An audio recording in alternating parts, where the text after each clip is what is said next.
उल्कापिंड तो काले धुएं से घिरे हुए हैं। इनकी गणना करना तो बहुत कठिन होगा। फिर भी गणना तो करनी ही होगी।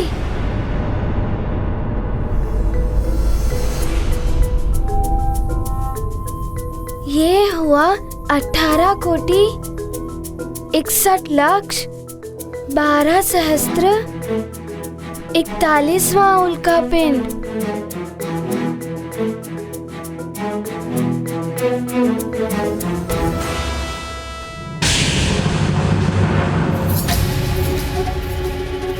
ओहो, ये क्या? ये उल्कापिंड तो 1 से 2 में विभाजित हो रहा है।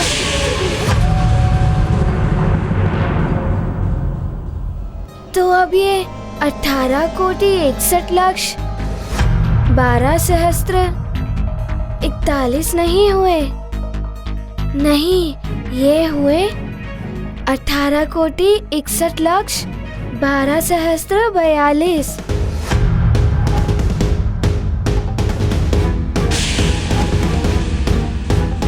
अरे अरे, ये क्या? ये तो अन्य उल्कापिंड भी 1 से 2 में विभाजित हो रहे हैं। इस प्रकार तो मेरी गणना मिथ्या ही हो जाएगी। मुझे और एकाग्रता से इन पर ध्यान केंद्रित करना होगा। हर बार एक छोड़कर दूसरा उल्कापिंड विभाजित हो रहा है। तो ये है इनका क्रम। मुझे विभाजित होने वाले और ना विभाजित होने वाले उल्कापिंडों की गणना भिन्न भिन्न रखनी होगी, तभी उचित रहेगा। 18 कोटि 61 लक्ष 12 सहस्त्र 43 और ये 18 कोटि 61 लक्ष 12 सहस्त्र 45। 18 कोटि 61 लक्ष 12 सहस्त्र 46। 18 कोटि 61 लक्ष 12 सहस्त्र 48। ओहो, ये क्या? इनमें से कुछ उल्कापिंड 1 से 3 में विभाजित हो रहे हैं।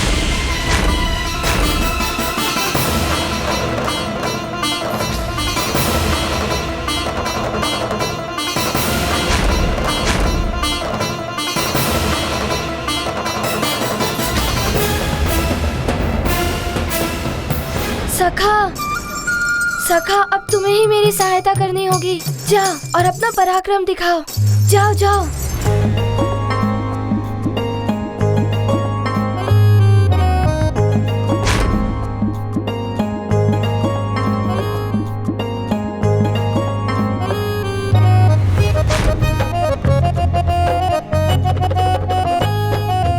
हाँ, ये ठीक है। अब मेरी गणना में त्रुटि नहीं होगी।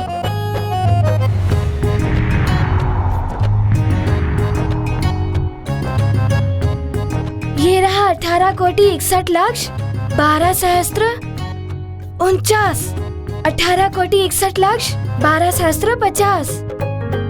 18 कोटि 61 लक्ष 12 सहस्त्र 52। 53, 54। 18 कोटि 61 लक्ष 12 सहस्त्र 55। अरे सखा,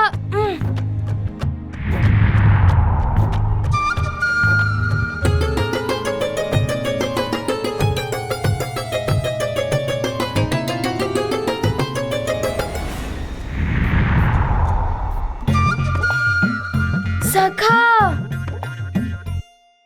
रुको।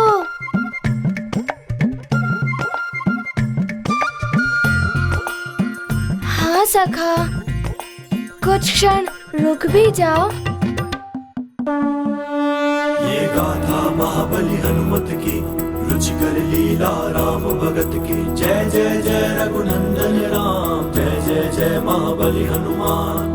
विषमताओं का हुआ अतिरेक, बना सहायक उनका विवेक।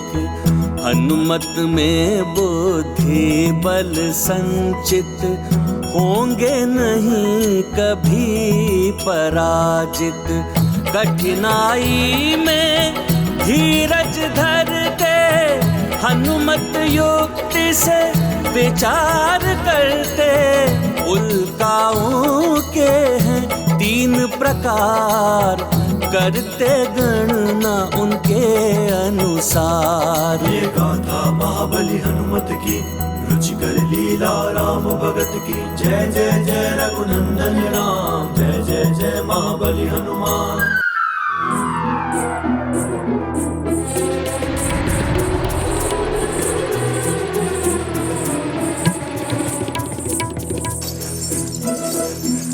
धन्यवाद सखा।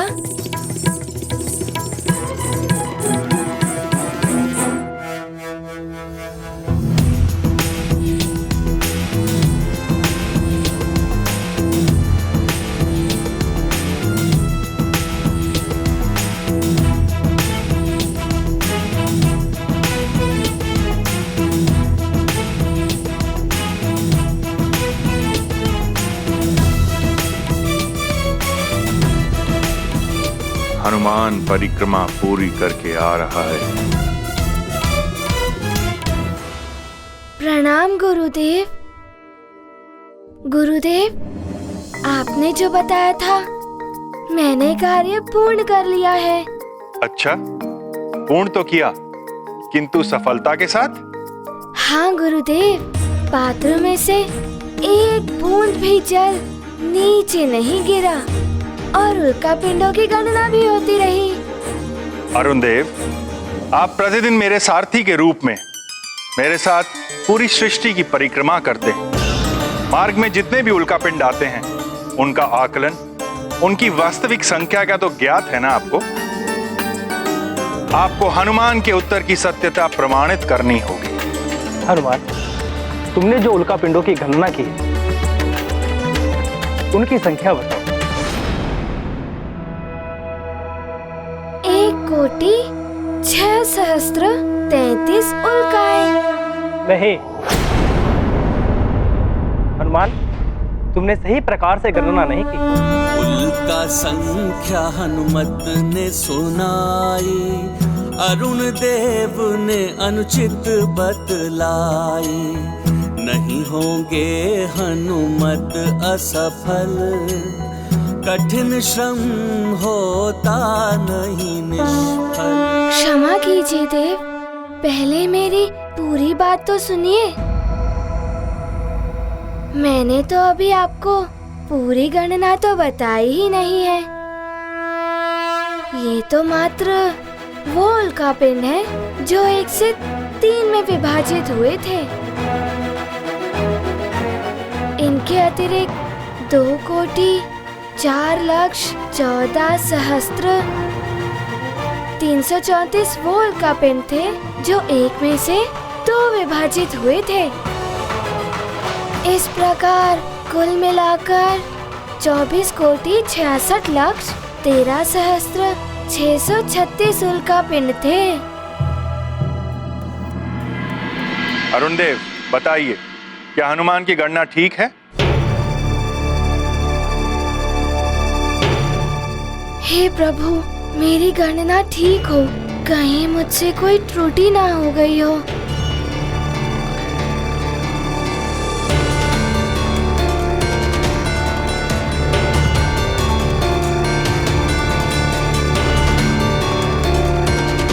हनुमान, जो तुमने उल्का पिंडों की गणना की है वो पूर्ण से सत्य है।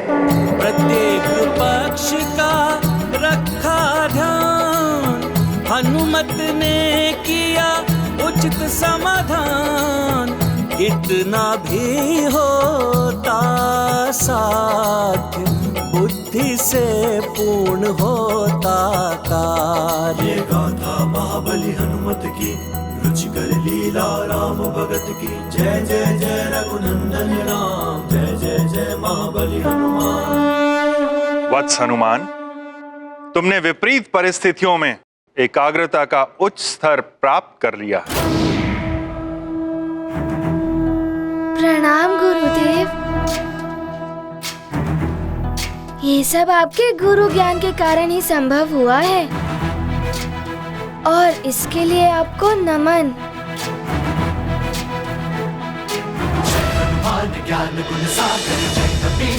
प्रणाम सूर्यदेव।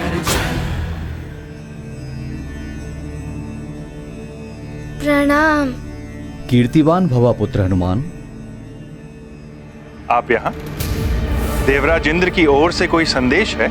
हाँ सूर्यदेव, वरुण देव के अनुरोध पर देवराज ने कल प्रातः आपातकालीन देव सभा बुलाई है। आपातकालीन सभा? किंतु क्यों? हनुमान की शिक्षा रोकने के लिए। हनुमान की शिक्षा रोकने के लिए?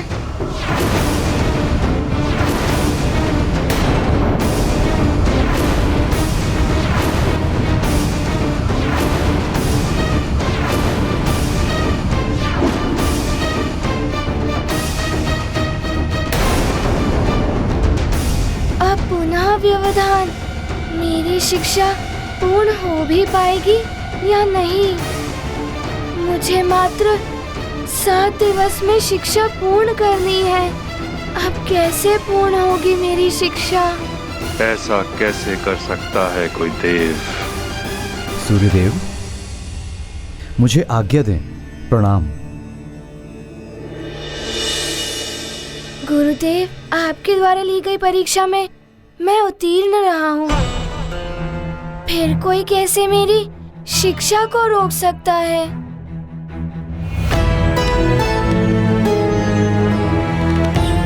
चिंतित मत हो वत्स, मैं कल प्रातः सभा में जाकर तुम्हारे पक्ष में बात करूंगा। मेरा पूर्ण प्रयास होगा कि कोई तुम्हारी शिक्षा अवरुद्ध ना कर सके।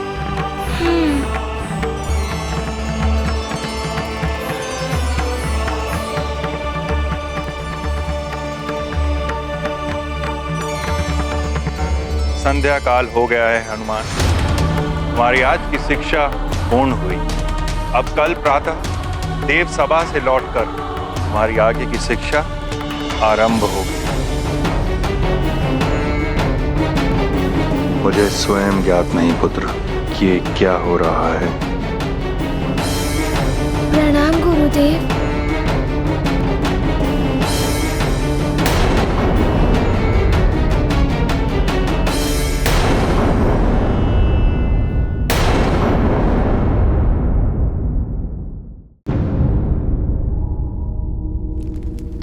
शिक्षा तो अब अवरुद्ध होकर ही रहेगी उस वानर बालक की।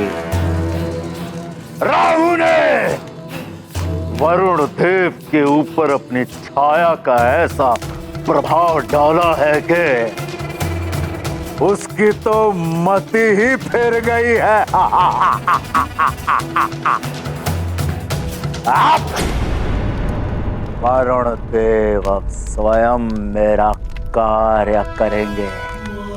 वो उस वानर बालक की शिक्षा पूर्ण नहीं होने देंगे। राहु, प्रसन्न कर दिया तुमने दशानन रावण को। अब देखता हूं मैं कि वो वानर बालक अपना विशेष कार्य कैसे पूर्ण करेगा जिसके लिए देवर्षि ने इंगित किया था। कालने में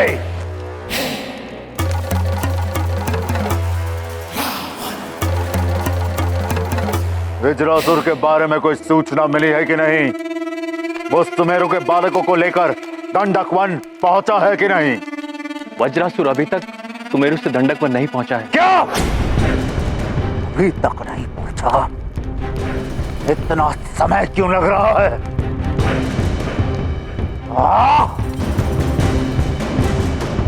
और तुम सब उत्तर दिशा की ओर जाओ। अंग बंग, अयोध्या, जनकपुरी, कौशल कैकेयी आदि राज्यों से और बालकों का अपहरण करो और उन्हें दंडक वन में एकत्रित करो। उस नारायण के नर अवतार को मैं शीघ्र ढूंढना चाहता हूं। जाओ। ऐसा ही होगा लंकेश। जय लंकेश।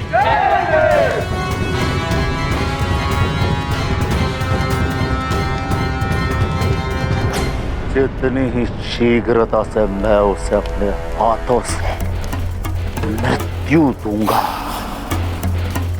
उतनी ही शीघ्रता से मुझे प्रसन्नता प्राप्त होगी।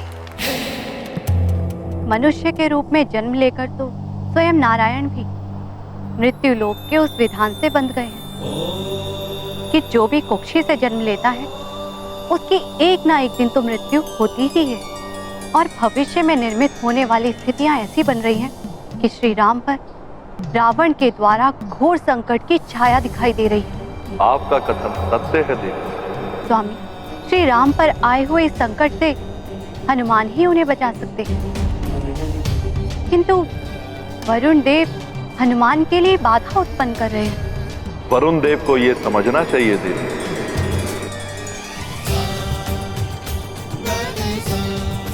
अब यह भी हनुमान की एक परीक्षा है और इस परीक्षा को भी हनुमान को उत्तीर्ण करना होगा।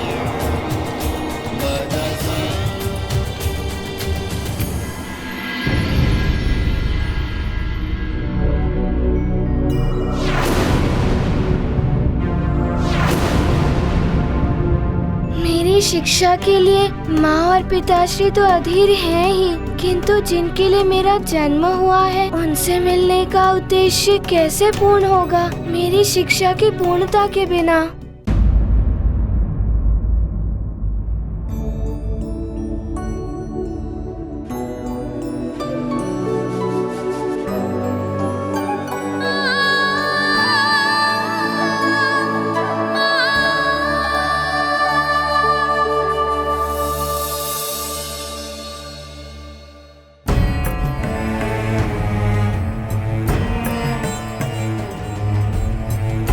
ये हनुमान को क्या हुआ?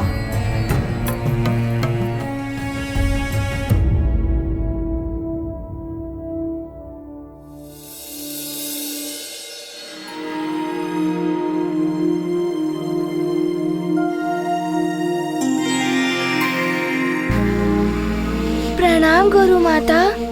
यशस्वी भव पुत्र।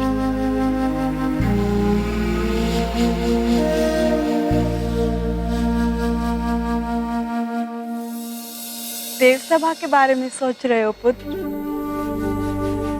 लेकिन उसकी चिंता तुम मत करो, तुम्हारे गुरुदेव सब संभाल लेंगे।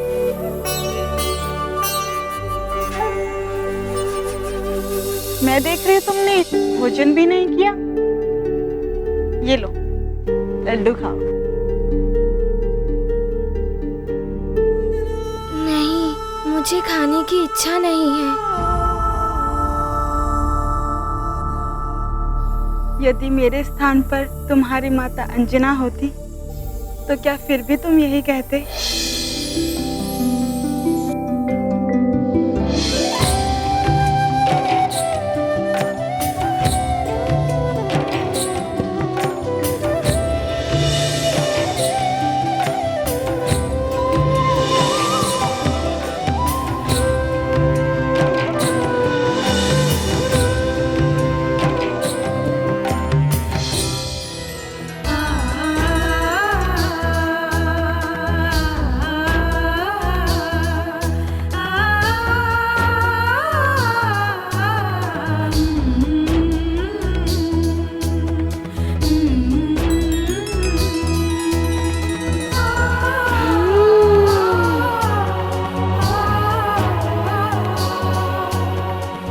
सब ठीक हो जाएगा पुत्र।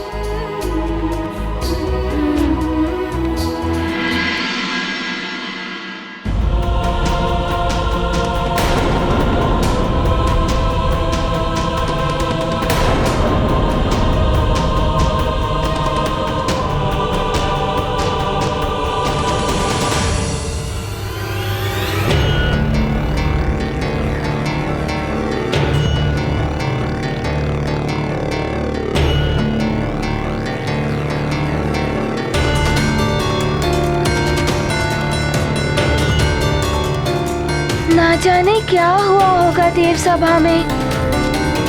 मेरी आगे की शिक्षा होगी भी या नहीं। निश्चित निश्चल भाव से करते यत्न, शिक्षा पथ में तब क्यों वे। यह कदापि उचित नहीं कि एक वानर बालक शिक्षा ग्रहण करे और देव पुत्र शिक्षा से वंचित कर दिया जाए। पुत्र मेरा हो या किसी अन्य देवता का, सूर्य देव से शिक्षा प्राप्त करने का प्रथम अधिकार देव पुत्रों को ही होना चाहिए।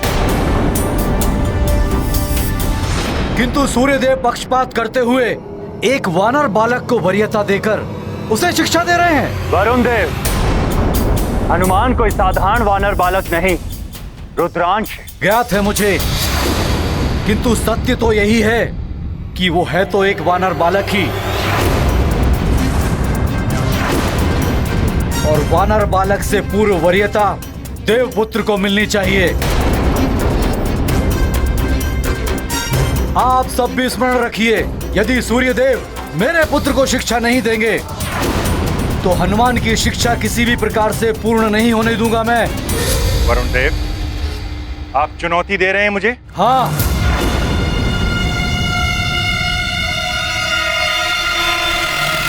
क्योंकि पक्षपात किया है आपने।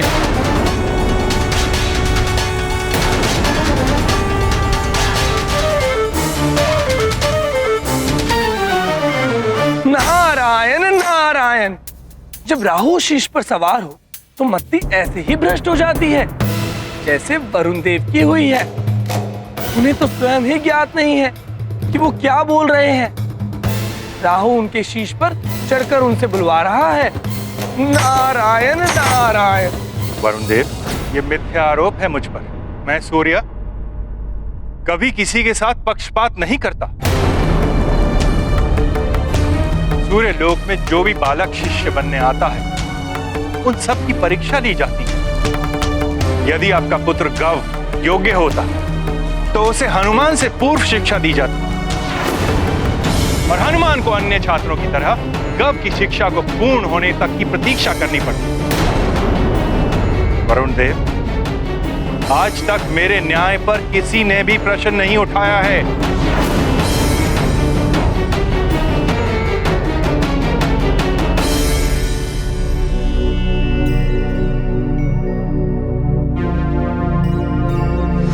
तो आज मैं उठा रहा हूं प्रश्न, हनुमान को शिक्षा के लिए प्राथमिकता देना यही आपका पक्षपात है। और ये पक्षपात आप क्यों कर रहे हैं ये मैं बताता हूं। मैं ही नहीं, आप सबको भी ज्ञात है कि सूर्य देव को रावण के बंधन से हनुमान ने मुक्त कराया था।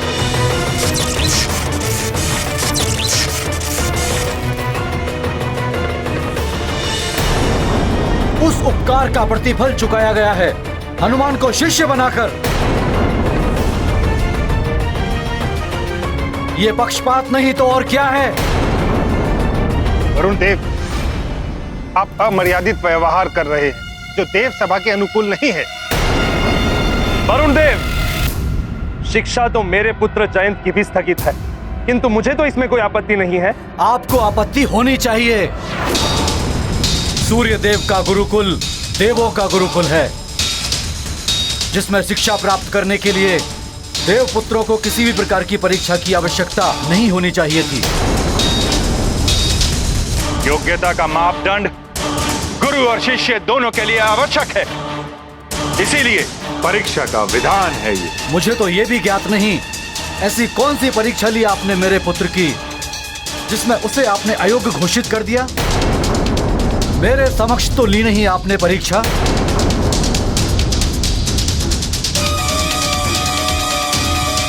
यदि मेरी परीक्षा पर आपको संदेह है तो मेरे पास उसके लिए भी एक हल है, जिससे यह प्रमाणित हो जाएगा कि हनुमान मेरा शिष्य बनने के योग्य है या गव की अयोग्यता का मेरा निर्णय अनुचित है।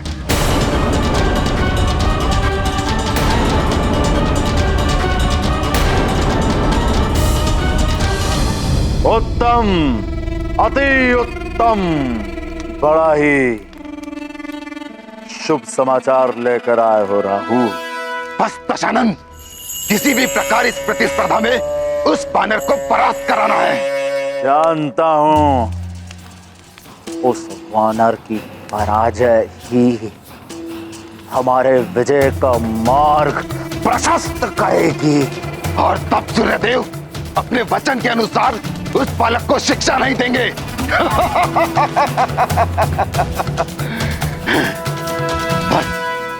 बस चिंता इस बात की है कि उस हनुमान के पास मायावी शक्तियां हैं, और वरुण देव के पुत्र गौ के पास ऐसी कोई शक्तियां नहीं। गौ के पास ऐसी कोई शक्ति है नहीं, पर होगी। उसे शक्तिशाली बनाऊंगा मैं, दशानन रावण। उस वानर बालक के पास दिव्य शक्तियां है ना, तो गौ को मायावी शक्तियां प्रदान करूंगा मैं। उन शक्तियों को पाने के पश्चात गौ सहजता से उस वानर बालक को परास्त कर देगा।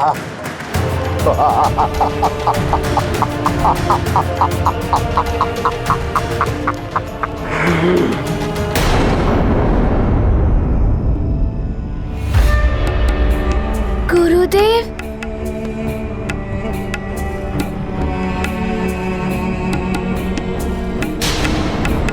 प्रणाम गुरुदेव।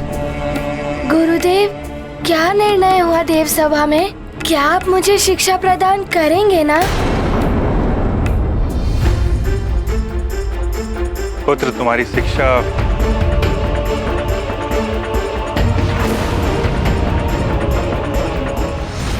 बोलते बोलते रुक क्यों गए गुरुदेव? क्या हुआ गुरुदेव, आप रुक क्यों गए?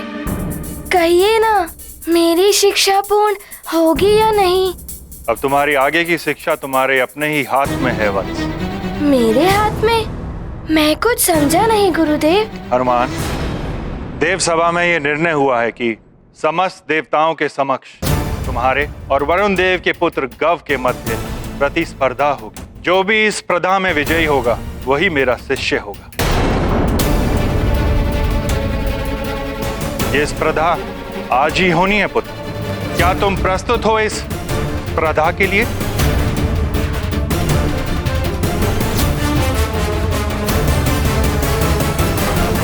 मैं किसी भी स्पर्धा के लिए प्रस्तुत हूँ गुरुदेव। मुझे अपनी शिक्षा पूर्ण करनी है।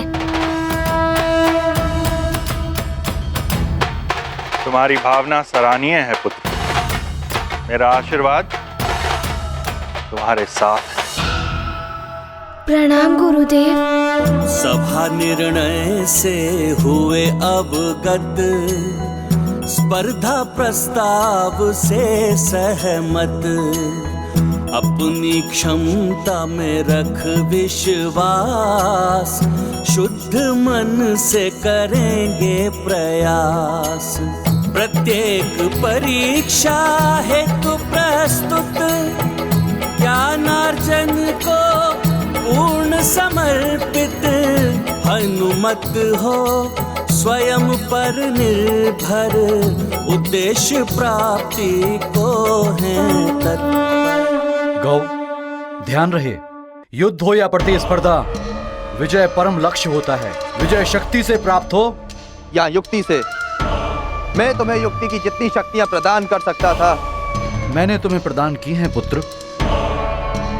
अब ये तुम पर निर्भर करता है कि तुम उस वानर को कैसे परास्त करते हो। पिताश्री, आज उस वानर पुत्र को ये ज्ञात हो जाएगा कि ये देव पुत्र के समक्ष वो तुच्छ है और तुच्छ ही रहेगा। इस प्रतिस्पर्धा में विजय आपके पुत्र की होगी पिताश्री। पुत्र, मुझे तुम पर विश्वास है। मेरा आशीर्वाद है तुम्हारे साथ। वरुण देव,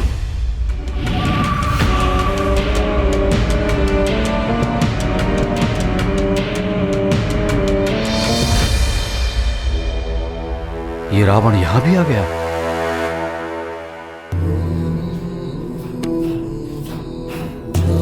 लंकेश, आप यहां वरुण लोक में? वरुण देव, रावण के लिए कोई भी लोक अगम्य नहीं है। धरती से स्वर्ग लोक तक, ब्रह्मलोक से सूर्य लोक तक मैं कहीं भी आ जा सकता हूं। मैं तो आपके पुत्र को आशीर्वाद देने आया हूं, जिसके बिना इसकी विजय संभव नहीं है। क्या सोच रहे हो वरुण देव? इसकी विजय सुनिश्चित करने के लिए इसे मायावी शक्तियों की आवश्यकता है, जो इसे केवल मैं दे सकता हूं। और ये मेरी मायावी शक्ति तुम्हें विजय दिलाएगी पुत्र। किंतु मैं इनसे कोई शक्ति क्यों लूं? पुत्र, ये यहाँ मित्रता के भाव से आए हैं। अभी तुम्हारा लक्ष्य है विजय की प्राप्ति।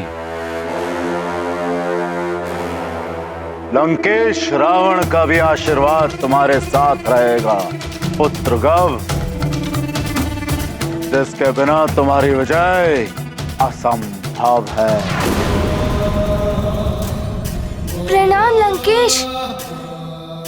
विजय भव। ये आशीर्वाद तो आपने भी दे दिया अपने पुत्र को वरुण देव, किंतु इसकी विजय सुनिश्चित करने के लिए इसे मायावी शक्तियों की भी आवश्यकता है, जो इसे केवल मैं दे सकता हूं।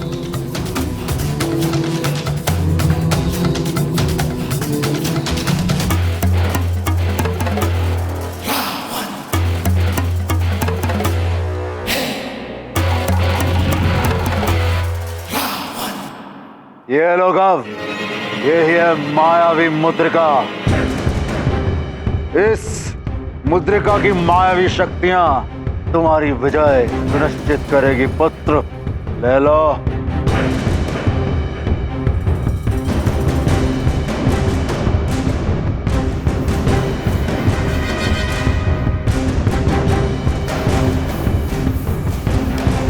अपने पुत्र के लिए मैं कुछ भी कर सकता हूँ, अब तो रावण से मित्रता भी। किंतु इससे प्रयोग कैसे करना है लंकेश? तुम्हें कुछ विशेष नहीं करना है पुत्र। पर्दा आरंभ होने के पश्चात जैसे ही तुम्हें अवसर मिले, इसके रत्न को दबा लेना। इसमें निहित मायावी शक्तियां जागृत हो जाएंगी, फिर ये स्वयं ही अपना कार्य करेंगी पुत्र।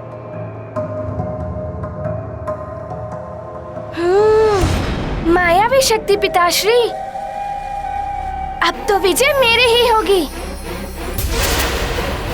उस तुच्छ वानर को परास्त होना ही होगा। किंतु स्मरण रहे पुत्र, इसका उपयोग तुम केवल एक ही बार कर सकते हो। यदि दूसरी बार इसका उपयोग करोगे तो इसका प्रभाव प्रतिकूल भी पड़ सकता है। मैं समझ गया लंकेश, इसके लिए आपका बहुत बहुत धन्यवाद। लंकेश, ऐसे समय में आप मेरे पुत्र की सहायता के लिए आए। आपके इस उपकार के लिए मैं सदा आपका आभारी रहूंगा। वरुण देव, उस तुच्छ वानर को देवताओं ने अपने शीश पर चढ़ा रखा है। उसकी तुच्छता का आभास उसे होना ही चाहिए। उस वानर की पराजय में गव का भविष्य और मेरी भी विजय छुपी हुई है।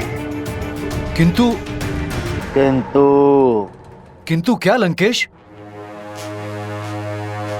किंतु ये वरुण देव कि आपको भी मेरा एक कार्य करना होगा।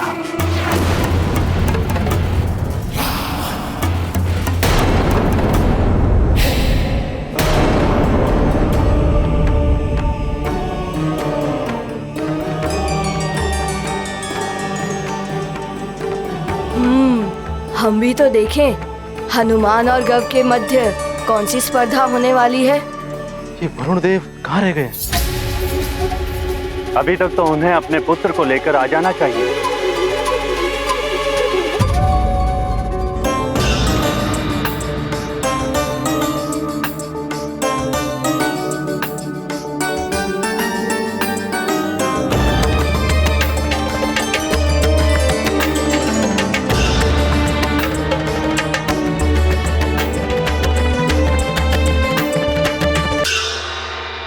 प्रणाम वरुण देव।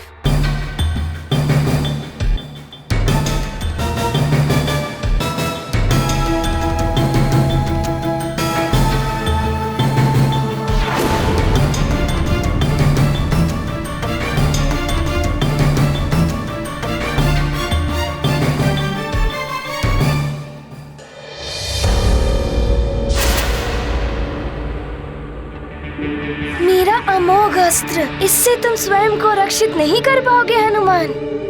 देवगुरु बृहस्पति, वायुदेव, अग्निदेव एवं यहां उपस्थित सभी देवगण एवं बालकों,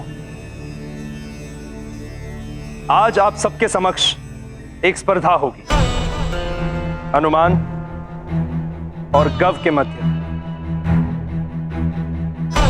और जो भी स्पर्धा में विजेता होगा उसे ही सूर्यदेव की शिक्षा प्राप्त होने का अधिकार होगा।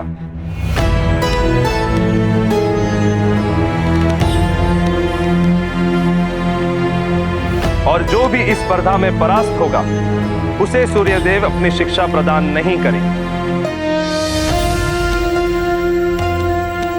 वो स्पर्धा क्या होगी इस विषय में सूर्यदेव बताएंगे।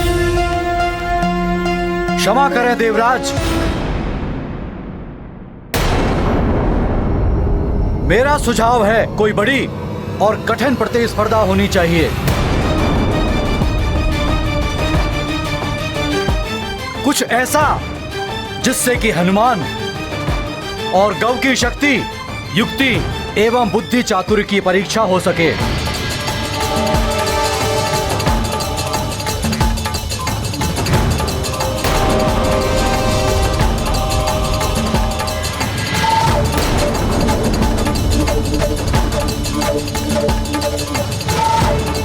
एक बार सूर्यदेव बड़ी प्रतियोगिता के लिए हाँ कर दें, फिर मैं वो करूंगा जो रावण ने कहा था। मैं ऐसी प्रतिस्पर्धा रखूंगा कि वरुण देव भयभीत होकर स्वयं ही अपने पुत्र को प्रतिस्पर्धा से हटा लेंगे।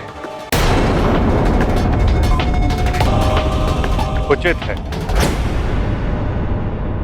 यदि वरुण देव की यही इच्छा है कि प्रतिस्पर्धा कठिन होनी चाहिए, तो यह स्पर्धा काल कुंभ के भीतर से ध्वजा लेकर आने की।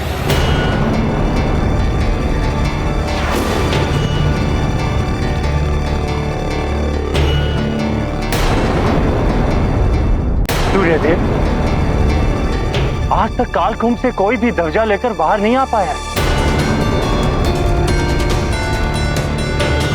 चाहे वो देवपुत्र हो, ऋषि पुत्र हो या गंधर्व पुत्र। जो भी उस ध्वजा को लेने कालकुंभ में गया है वो वहीं पर बंदी बनकर रह गया है।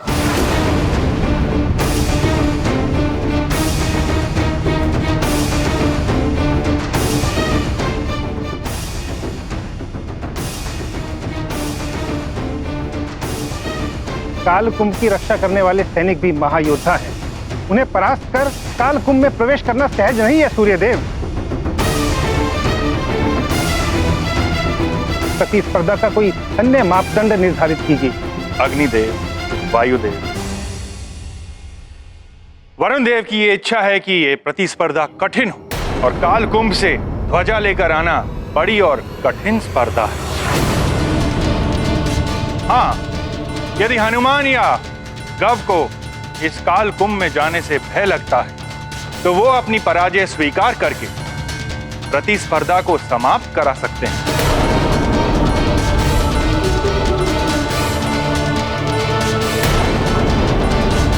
यदि किसी को कोई आपत्ति ना हो तो यह प्रतिस्पर्धा आरंभ की जाए।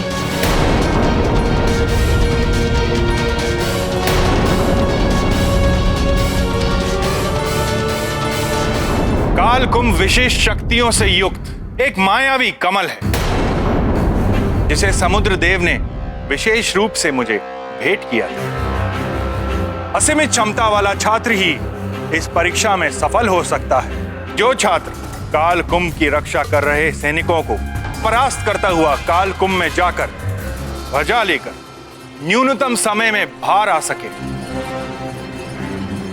वही असीमित क्षमता वाला छात्र ही इस परीक्षा में सफल हो सकेगा। स्मरण रहे, काल कुंभ रूपी कमल की पंखुड़ियां कुछ ही समय के लिए खुलती हैं। यदि एक बार वो बंद हो गईं, तो कोई भी उनसे बाहर नहीं निकल पाएगा। अब भली भांति सोचकर बताइए कि क्या इस प्रतिस्पर्धा के लिए हनुमान एवं गव प्रस्तुत हैं? गुरुदेव, मैं किसी भी परीक्षा के लिए प्रस्तुत हूँ। मेरा पुत्र गौ भी स्पर्धा से पीछे नहीं हटेगा सूर्यदेव।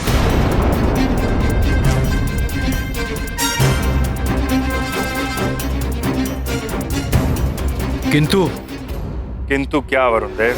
किंतु स्पर्धा स्वयं की शक्तियों के आधार पर होनी चाहिए। हनुमान को देवताओं ने वरदानों की शक्तियां दी हुई हैं, इसलिए हनुमान को वरदानी शक्तियां त्याग कर इस स्पर्धा में भाग लेना पड़ेगा। यह अनुचित है वरुण।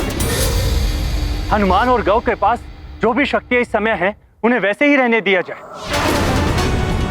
गौ देवलोक का वासी है और स्वाभाविक रूप से इसके पास पृथ्वीलोक वासी की अपेक्षा अधिक शक्तियां हैं। वायुदेव, गौ को ये शक्तियां स्वाभाविक रूप से मिली हुई हैं, इसलिए हनुमान को भी अपनी स्वाभाविक शक्तियों के साथ इस स्पर्धा में प्रस्तुत होना पड़ेगा। उचित है। मैं इस प्रतिस्पर्धा में अपनी वरदानी शक्तियों के बिना ही भाग लूंगा।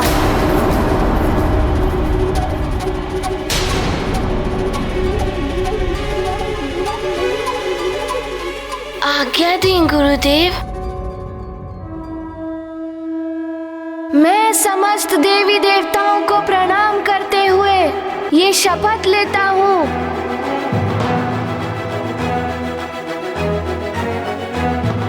मैं केसरी नंदन हनुमान इस प्रतिस्पर्धा में अपनी वरदानी शक्तियों का प्रयोग कदापि नहीं करूँगा।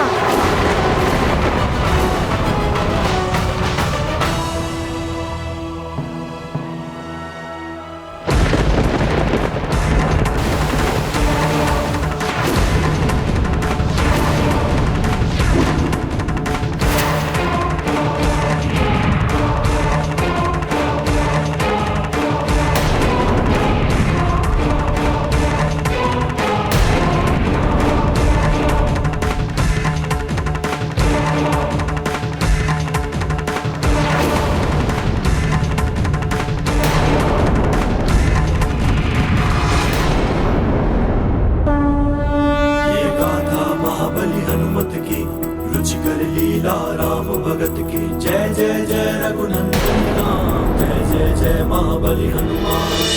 राहु प्रभाव हुआ प्रबल, वरुण देव ने किया है छल।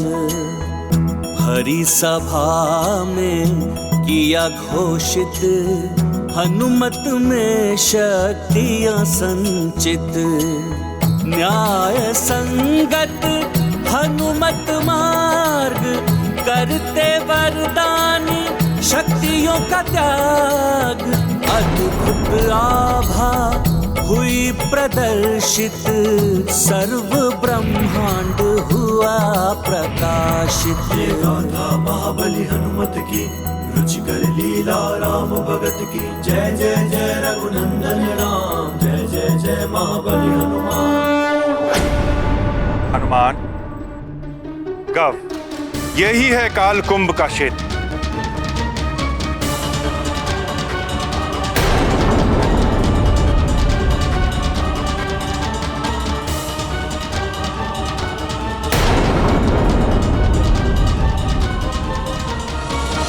कितने अद्भुत हैं ये कालकुंभ। ये है कालकुंभ, कहीं मैं कालकुंभ में फंस गया तो? गव, हनुमान, देख रहे हो उन दोनों कालकुंभ में लहराती हुई ध्वजाएं?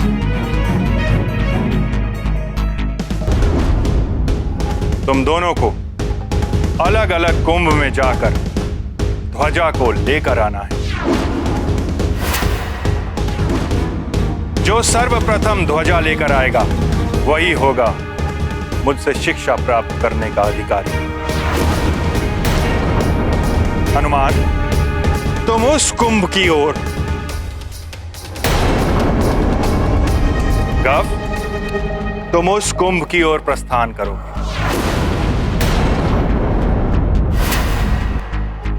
जो आज्ञा गुरुदेव। स्मरण रहे, काल कुंभ में प्रवेश करते ही उसके पटल बंद होना आरंभ हो जाएंगे। इसलिए समय रहते तुम्हें ध्वजा लेकर या बिना ध्वजा लिए ही काल कुंभ के बाहर निकलना हो।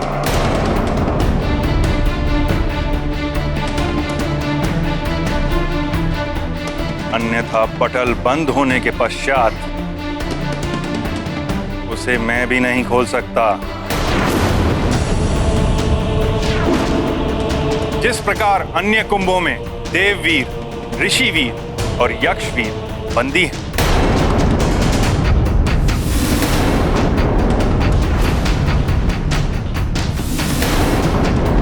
उसी प्रकार असफल होने पर तुम्हें भी कल्पांत तक कुंभ में बंदी रहना होगा।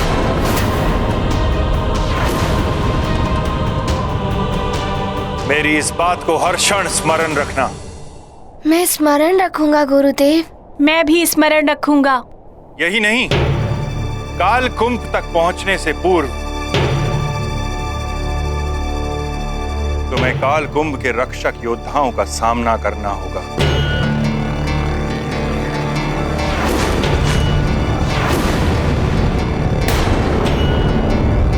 उनसे बचकर ही तुम काल कुंभ तक पहुंच पाओगे। इन योद्धाओं की विशेषता है कि ये कभी दिखाई देते हैं और कभी अदृश्य हो जाते हैं।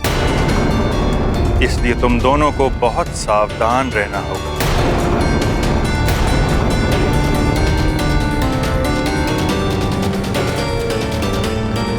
सब भली भांति समझ लिया ना पुत्र गव? अब बताओ, क्या तुम इस स्पर्धा के लिए प्रस्तुत हो? मेरा पुत्र प्रस्तुत है सूर्यदेव। आप स्पर्धा आरंभ कराइए। हाँ, मैं प्रस्तुत हूँ। आप स्पर्धा को आरंभ करने का संकेत दीजिए।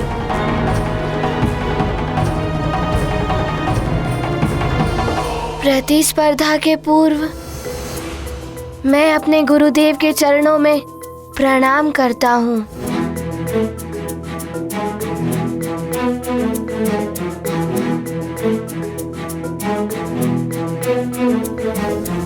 आप सब देवताओं को भी नमन है मेरा। आप सबके आशीर्वाद का प्रार्थी हूँ मैं। विजय भाव पुत्र। मैं भी आप सबको प्रणाम करता हूँ। मुझे भी आशीर्वाद दीजिए।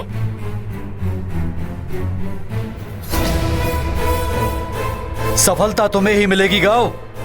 मेरा आशीर्वाद तुम्हारे साथ है।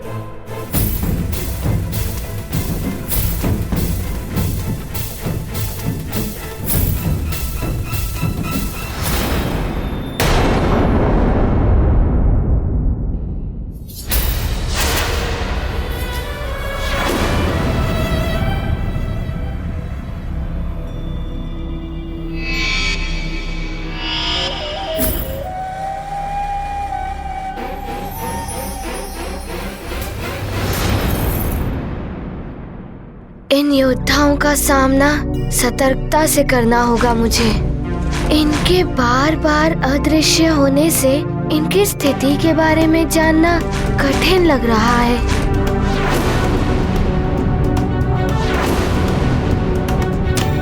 हनुमान, मैं तुम्हें शत्रु नहीं मानता, किंतु स्पर्धा में शत्रु भाव रखना विजय प्राप्ति के लिए आवश्यक है। मुझे अपनी योग्यता सिद्ध करने के लिए मेरा लक्ष्य है वो ध्वज।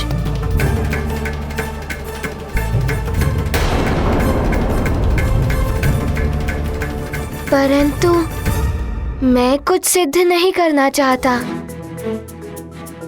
मैं तो मात्र अपनी शिक्षा पुनः आरंभ करना चाहता हूँ। वो ध्वज मेरा लक्ष्य नहीं है।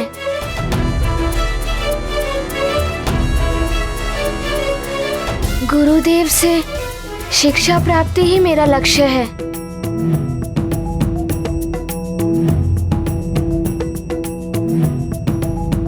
हनुमान, गव, सजग हो जाओ। तुम्हारी प्रतिस्पर्धा आरंभ होती है अब।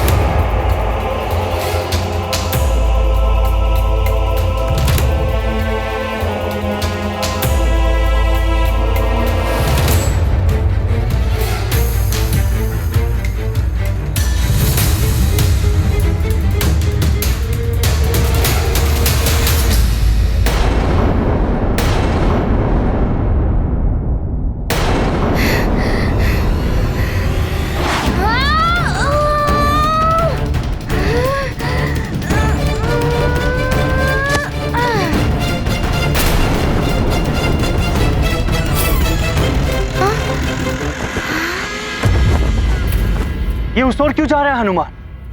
वहां तो उसके प्राणों पर संकट आ जाए।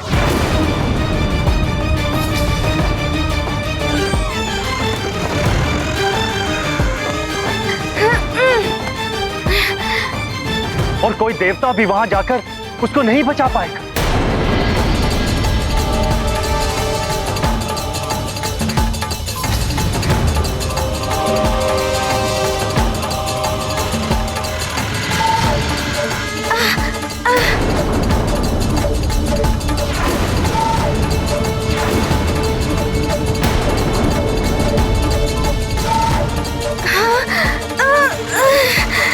ये क्या हो गया?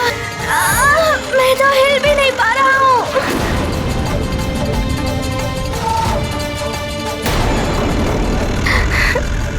हनुमान तो विकट परिस्थिति में उलझ कर रह गया है।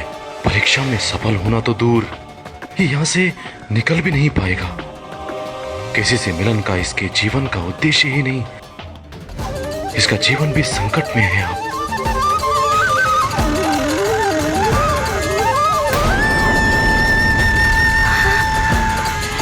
मैं भी कुछ नहीं कर पा रहा हूं।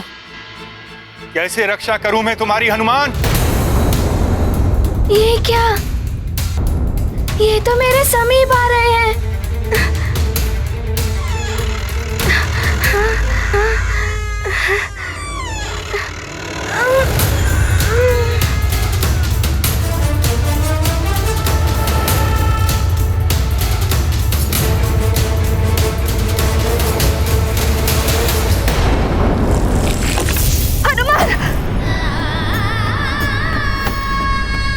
ये कैसा दुस्वप्न था। न जाने मेरा पुत्र कैसा होगा वहां सूर्यलोक में।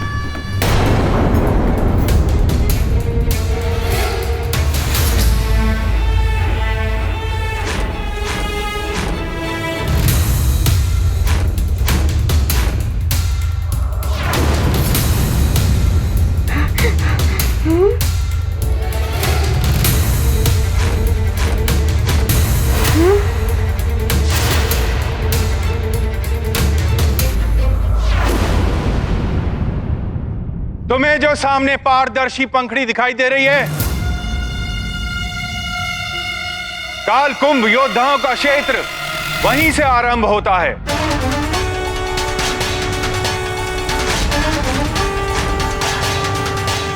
अब बड़ी सतर्कता से अपना एक एक पग आगे बढ़ाना पुत्रों।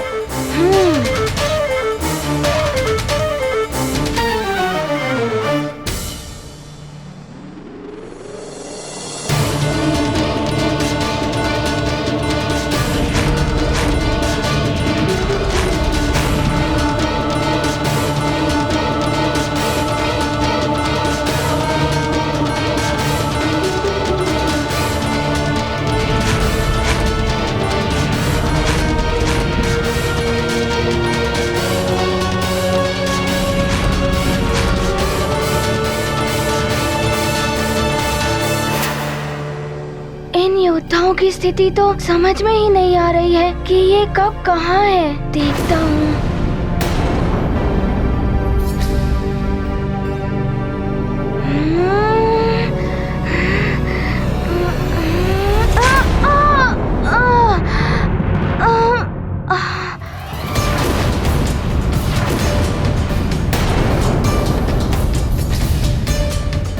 अंजना,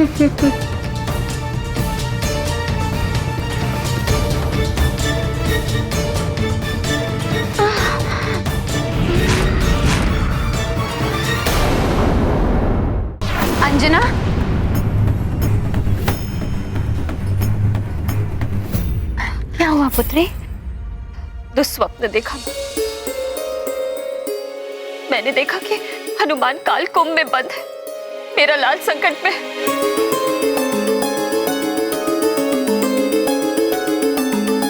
अंजना, हनुमान तो औरों के संकट हरता है, उस पे कैसे संकट आ सकता है? और वो तो सूर्यदेव से शिक्षा प्राप्त करने गया है ना? नहीं माँ, कुछ तो अनुचित हुआ है या होने वाला है मेरे हनुमान के साथ। तो किसी से ज्ञात कीजिए, कोई तो होगा जो हमें हनुमान की कुशलता के बारे में बता सके। मतंग ऋषि, वही दिव्य चक्षुओं से देखकर बता सकते हैं। तो अभी चलते हैं माँ। अभी नहीं पुत्री, केसी जी निरीक्षण के लिए सुमेरु के वन गए हुए हैं, उनके लौटते ही चलेंगे। नहीं माँ, मेरा मन बहुत व्याकुल हो रहा है, मैं और प्रतीक्षा नहीं कर सकती। जब तक मतंग ऋषि से हनुमान की कुशलता का समाचार नहीं मिल जाता, मेरे लिए एक क्षण भी बिताना कठिन होगा। हमें अभी ही चलना होगा। चलिए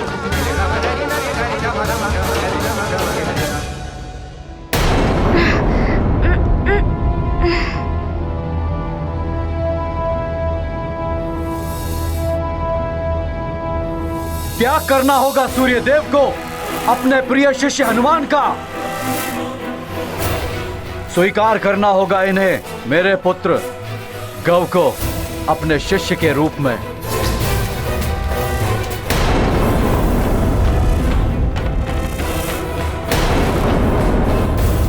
आज ये सबके समक्ष सिद्ध हो जाएगा कि मेरा पुत्र ही श्रेष्ठ एवं योग्य है।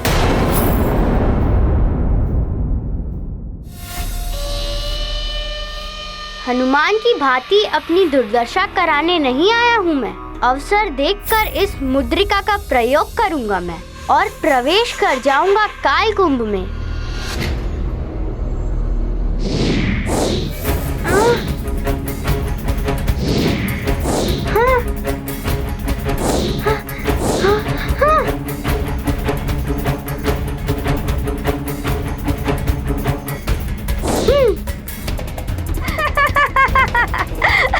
हनुमान जैसा वानर बुद्धि समझ के रखा है क्या मुझे? उत्तम गौ, अति उत्तम। देखा कितना चतुर है मेरा गौ, कैसे युक्ति के साथ आगे बढ़ रहा है। और वो हनुमान जिसने बुद्धिहीनों की भांति सीधे प्रवेश करना चाहा, और कैसे उस पर वार हुआ और कैसे गिरा है वो।